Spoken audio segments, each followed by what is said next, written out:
Hello friends, welcome back to my channel Althea's Recipes. In today's video, I am going to show you how to prepare Rava laddu. So without any further delay, let's get into the video. I am taking about half a cup of sugar and blending it to a smooth powder. You can also use the store-bought powdered sugar.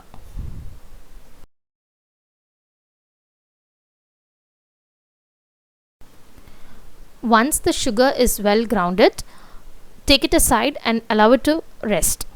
Meanwhile, heat a kadai, add in few tablespoons of ghee as per your requirement and allow it to melt on a medium flame.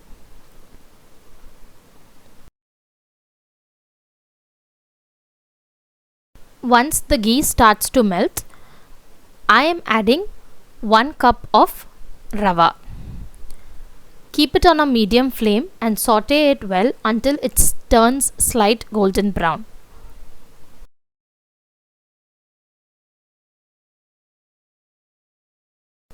Once you start seeing the rava getting a slight golden brown, at this stage add in some grinded coconut. This is optional. If you do not want it, you can skip this step.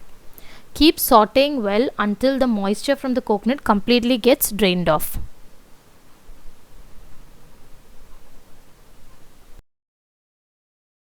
Once the coconut gets well combined with the rava, at this stage I am adding in boiled milk. Add the milk in batches and keep giving a good stir to avoid forming lumps.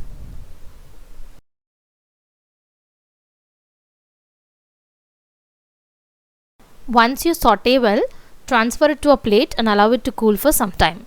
Meanwhile, let's dry roast the nuts.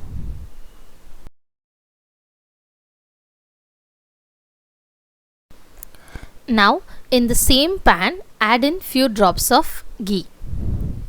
So once the ghee starts melting, I have added some chopped cashews and almonds along with some dry grapes. I am roasting it on a medium flame. You can also use melon seeds or pistachios or any other nuts as per your choice. Saute well, and once you start seeing it turning a slight golden brown, transfer it to the rava mixture that we have already taken and kept.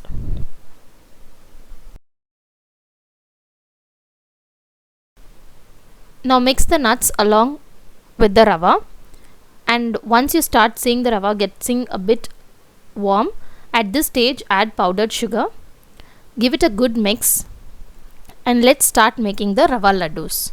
You can use alternate jaggery powder if you're giving it for kids so that it would be a healthy recipe. When it's slight warm, start making the balls. Once it is not warm, you will not be able to make the balls. So ensure it is slightly warm. Allow it to rest for 5 to 10 minutes and a super delicious rava laddu is ready to be served. Do try this recipe at home, friends, and let me know your feedback in the comment section below. If you like my content, do give it a thumbs up and subscribe to my channel, and don't forget to press the bell icon notification so that you do not miss out on my updates. Meet you soon with another new interesting recipe. Until then, this is Angel signing off from Althea's Recipes.